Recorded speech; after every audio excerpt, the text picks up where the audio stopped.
I still remember my first Xbox 360. I remember I would spend countless hours playing the few games I had, my favorite one being The Elder Scrolls 4, Oblivion. I was only 8 at the time, and I had gotten the game about a month after it came out. I had beaten the game in early 2008, near when I learned that Skyrim was in production. I stopped playing the game after that, when I got addicted to Team Fortress 2 on Steam. It's been 10 years since then, and my skills as a hacker were getting amazing. I could now get pretty much any game I wanted in about an hour with no trouble. I remember hearing about the new version of the Oblivion construction kit that had just been released, and decided I would try to get a copy of Oblivion for my PC, so I could start modding the game. When I searched for a link to get the files I needed, I couldn't find any websites that worked.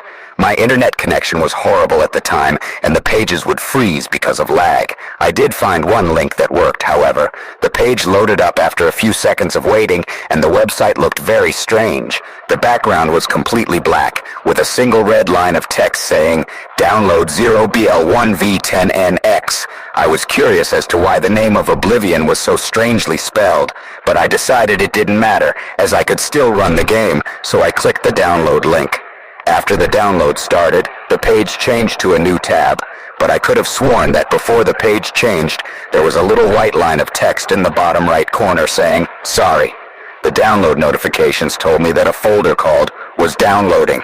The download finished after about a half an hour, and I looked to see what was in the folder. The only thing I found inside was an RAR file titled 0bl1v10n.exe. When I opened it up, I found the ISO disk image, the launcher titled 0bl1v10n.exe, and everything else that would be needed to run the game. I was ready to get started on modding the game. However, I had never had the add-ins as a kid, and wanted to see what they were, and if they affected the gameplay, and I also wanted to see if this third-party version of the game was different from the original version, so I decided to start playing instead of downloading the construction kit. I mounted the ISO disk image using daemon tools, like normal, and clicked the Oblivion launcher. When I started up the game, the normal Oblivion launcher window started up like normal. I clicked play, and the game began to load. As usual, the Bethesda Softworks logo came up, and I couldn't believe that I was actually playing the game again, ready to relive my childhood memories. When the title screen came up, I was excited to hear the title music again. I changed the control settings to my liking so that I would be able to play the game easier, and I clicked the button that said, "New Game." The game started like normal, with Emperor Uriel Septim telling us about how he senses the coming of Oblivion in the year of Akatosh, along with his own death.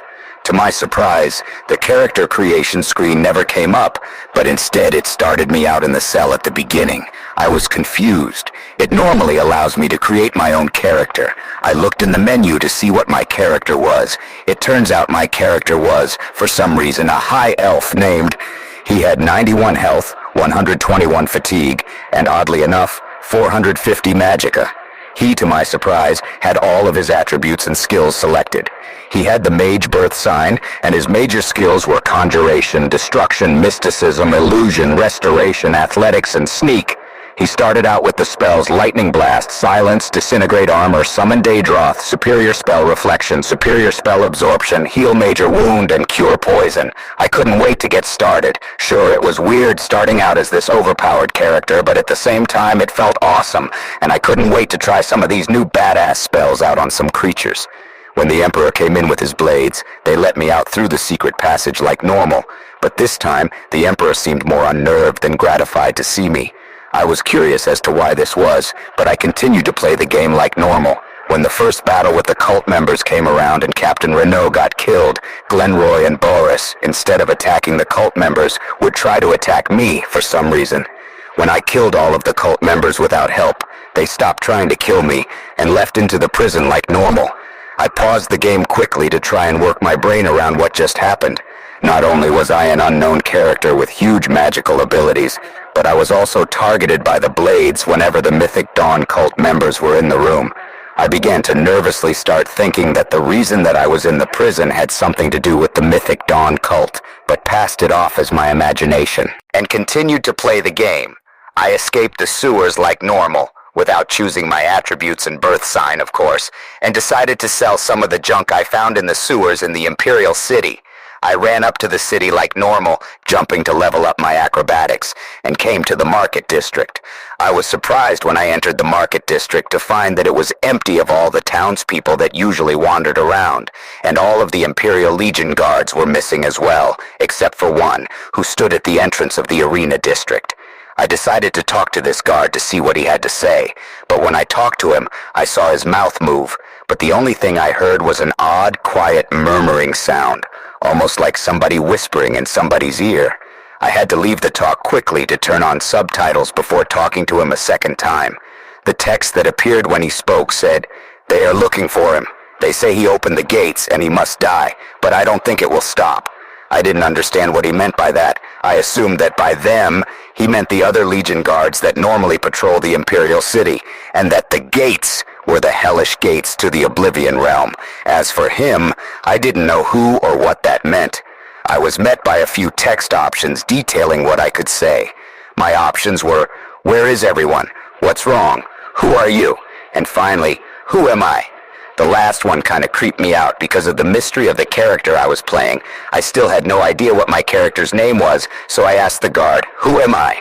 The text at the bottom was unreadable, as it was a mix of gibberish, many random letters and numbers connected together. The most unnerving thing about this was the sound in the background. It sounded like static mixed in with a woman screaming in pain. Thoroughly disturbed at this point, I stopped talking to the guard and decided to go and sell my unwanted items.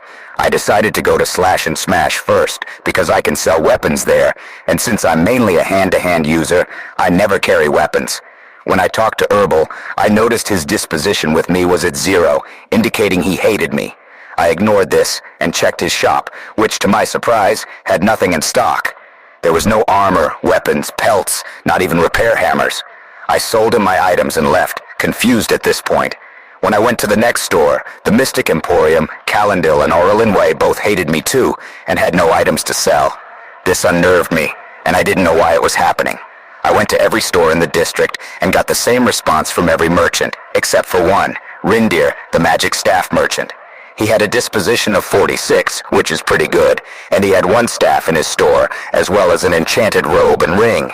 The staff had 10 points of disintegrate armor and 7 points of shock damage. The robe had 25 shield points, and the ring had 50 fortify intelligence points.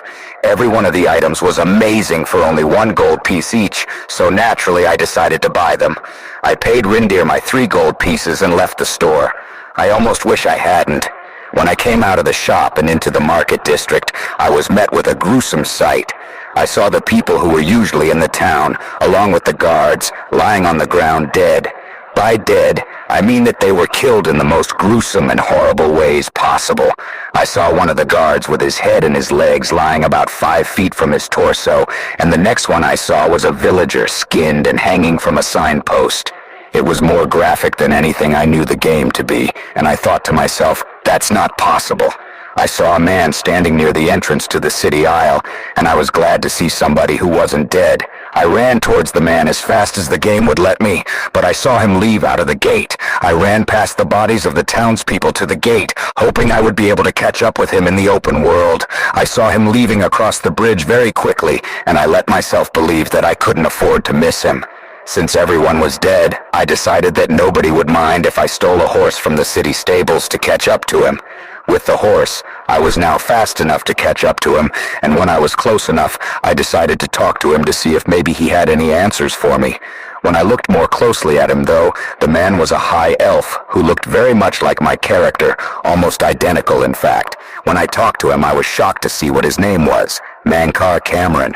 In case you didn't know, Mankar Cameron is the prime antagonist of the game, so I was surprised to see him this early in the game. He had absolutely nothing to say to my character, and when I clicked to leave the conversation, he just vanished into thin air, like he was never there. I was very nervous and confused at this point, and I wanted to see if something had changed. I opened the menu, switched to the information section, and looked at the name of my character. In the place of the original name, the name had been changed to Mankar Cameron. I exited the menu with a look of confusion on my face. I was the antagonist. I was the one who targeted the Emperor for assassination. I then knew what the guard in the city was talking about. About him. About me. I understood what he meant when he said he didn't think it would stop. He meant all of the deaths, the murders, the gates constantly opening, the Daedra pouring out of the gates, all because of me. At this point, I just wanted this whole thing to be over and went to shut off the game, but when I pressed quit in the pause menu, the game said, "You can't escape your fate."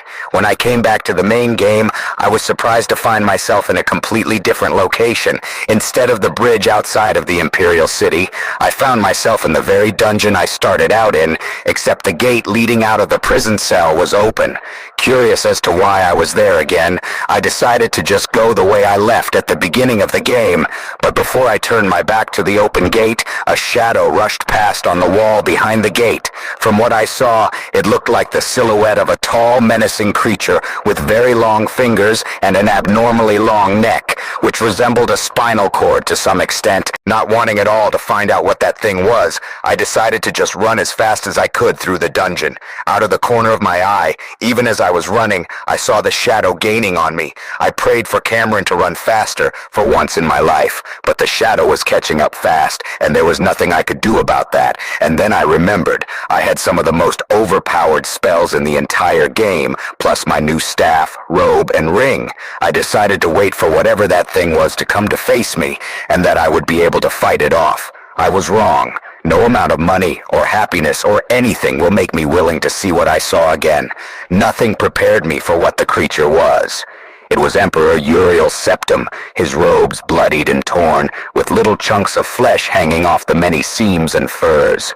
His fingers were so long because they had been torn out whole, with only a few tendons and nerves left holding them to the rotting hands. His spinal cord had been ripped out to the point of protruding his head about 3 feet above his shoulders, and his lower jaw and eyes had been cut out and were replaced by bloody pits and cavities. I had to struggle to keep myself from upchucking on my computer screen because I knew that if I gave him the opportunity, Septum would kill me. I cast my lightning blast spell at the deformed Emperor, but he just shrugged it off, taking only a measly sliver of damage to his health bar. I decided to summon a Daedroth to help me fight, but the moment I did, the Emperor turned to my Daedroth and lunged at it, killing it in one hit. I decided my best bet was to run as fast as I could to the exit of the sewers, so that's what I tried to do. I entered the main underground caverns and passed into the corridor leading to the room where the Emperor was assassinated. The Emperor began running a bit faster towards me, and I knew I had to get out of there as fast as I could, but no matter how fast I ran, the mutilated Emperor would be one step closer and closer, and the closer he got, I could hear static faintly rising in the background. I ran into the room where the Emperor was killed, and I was glad to finally escape this nightmare, but as soon as I entered the room, I saw that my only way out had turned into a dead end. The small corridor through which I escaped to the sewers had been blocked off, and I knew that I was a sitting duck for the dead septum. The static was now deafening, and I knew that Cameron was about to die. The moment that the Emperor was about to touch me, the moment when he was just one hair away from ripping my heart out, the static stopped, and my computer screen was now occupied with a blue screen of death, meaning that the game had planted a serious virus in my computer. I was relieved and terrified that the blue screen had come when it did, and I let out a long, harsh breath when I realized, this is over. Oh, how wrong I was about that. The next day I took my laptop to the Geek Squad to see if it could be saved. After about 2 weeks of waiting and playing on my PlayStation 3, I got a phone call from the Geek Squad telling me that the computer was now running smoothly and that I could come by to pick it up. When I booted the computer up, everything was normal, except for one thing. The file 0bl1v10n.exe and everything else having to do with the game was gone. A few weeks had passed since then, and I had spent most of my time playing games like Team Fortress 2, Counter-Strike, and Diablo 3, and pretty much anything that had nothing to do with Elder Scrolls. One day in the last week, my computer had been acting strangely.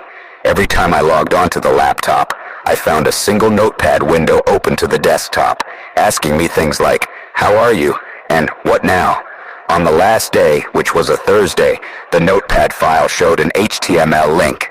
When I copied and pasted the link into Firefox, I was shocked to see the same plain black website where I had gotten the horrible game. The red letters showed the download link like before, but unlike before, I knew when to say no, so I closed Firefox and decided to connect to Steam and play some Counter-Strike. However, when I opened up my Steam program and tried to put in my account information, it said, "We're sorry, but the account you specified has been disconnected. Please log in with valid Steam login information and try again." I was seriously confused. How could my Steam account have been disconnected? I had never broken the Steam rules or terms of use, never broken any laws, or gotten any complaints from fellow users.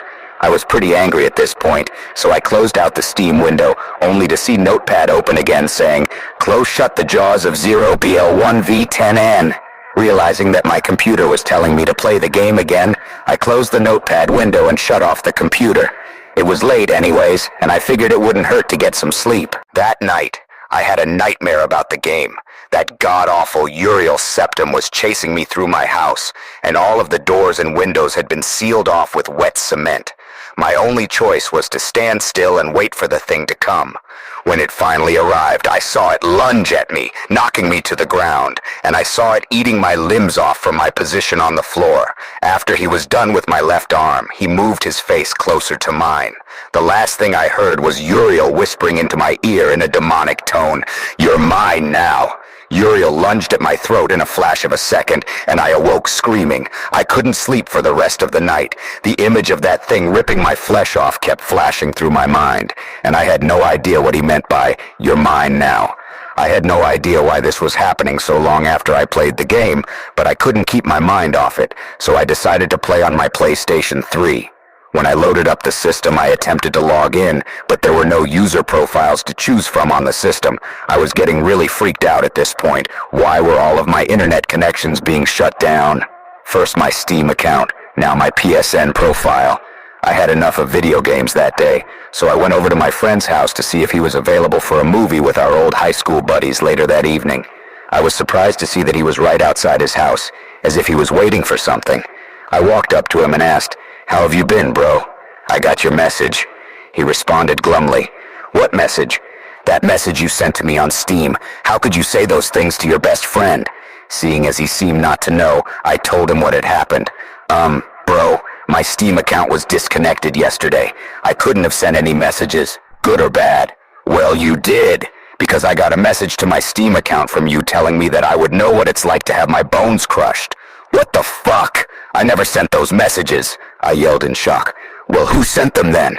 "I don't know, but I think I'm being stalked by a hacker anyways. My PSN profile was shut down as well." "Weird," he said, shrugging his shoulders. "Well, if you're right about this, and you better be right, then let me help. I know a thing or two about putting up defenses against hackers." "Thanks, bro," I gratefully replied. I was glad that I could finally tell somebody about all of this crazy shit that was happening, and that maybe he could help. When we got to my house, we went into my bedroom and booted up the laptop. When I had put my password in and opened Windows, deafening static sounded, and I almost got a heart attack from what I saw. My desktop photo had been replaced by a screenshot of the undead, mangled Uriel septum rushing at the screen in a rage. Under the image was the text, "Leave now, he's mine and mine alone." My friend screamed, jumping up out of his seat extremely fast, and flew up against the wall. It didn't take too long to understand what had happened. When I looked away from the screen to my friend, I saw blood streaming down the wall behind his head on the wall, and his eyes were starting to glaze over. I was too terrified to do anything but start crying. I couldn't even get off the bed I was sitting on. I knew that my friend had met his end, and I couldn't have felt worse. After about 2 minutes of just sitting there crying, I finally brought up the courage to pick up my cell phone and dial 911. While the dial tone was ringing, I noticed that Notepad was open, and the text said, "Finally, I can have you all to myself. Wouldn't you agree?" When the police arrived, I was too scared to do anything while they examined for evidence. They said that the cause of death was a skull fracture that pierced shards of bone deep into his brain, as well as severe internal bleeding. The police took me to the station to ask me a few questions and provided a hotel room for me to spend my nights in temporarily while they moved the body. The drive to the hotel felt like it was one of the longest drives of my life. I just couldn't stop thinking that it was my fault, that if I hadn't asked for his help, hadn't brought him into this, then he would have been okay. But I had to be selfish. I had to worry about what would happen to me if this went unchecked, rather than worry about what would happen to him. When I eventually got to the hotel, all I wanted to do was go to sleep, so I just dumped my luggage at the foot of my room's bed and passed out the moment I hit the covers. I shouldn't have. I had the same nightmare as before, except that instead of me, my friend was the one being eaten alive, and I was just lying on the ground watching the whole thing. I felt like that was the last time I would ever see him again. I woke up shivering and crying. This was too much for me to handle. I knew that I couldn't just live my life like this and let Uriel torture me like this. I had to find a way to end this, so I decided to do one of the things that I would normally regret to the fullest. I slid my laptop out of the computer case and held it in my hands for one last time. Then, without regret, I threw the computer against the wall, hard. I picked up the remaining pieces of the computer, piled them together on a desk, and used my pocket knife's corkscrew function to destroy every last circuit board. I carried the pile of junk and cables and threw the whole lot of it off of the balcony. It was 10 floors down, so I began hoping that I had nothing to worry about. To test whether it was over or not, I tried to sleep once more. This dream wasn't a nightmare to my surprise, but a fairly happy dream. I was in my old house, which was spotless, well lit, and had a merry aura around it, and my family was there, along with my friend, all of the people in my life that I cared about who passed away, and they were all there, smiling at me. I noticed there was a Christmas spread on the dining room table, and that the radio had turned on to one of my mother's favorite songs, Hey Jude. I woke up at about 7:30 in the morning feeling the best I had felt in months. I couldn't believe it. It was over. It was all over. I was so happy I woke up one of the guests next door with my laughing. But I didn't care who was mad. I was having the best feeling of my life. Later on in the next couple of years, I got a new computer, graduated college, got married, got a job as a computer designer at Microsoft, and started a family. But then, I remembered, there was still something I had to do. I opened up Firefox, looked for the website with the black background and red text, and I used my knowledge as a hacker to destroy the website so it could never hurt anyone again. And that's where I am now. I'm having the best life I could ever dream of, and to this day, I have never touched a copy of Oblivion ever again, and because of the events of 2 years ago, I never will. And I can rest easy now that I know that nobody will ever find that game again.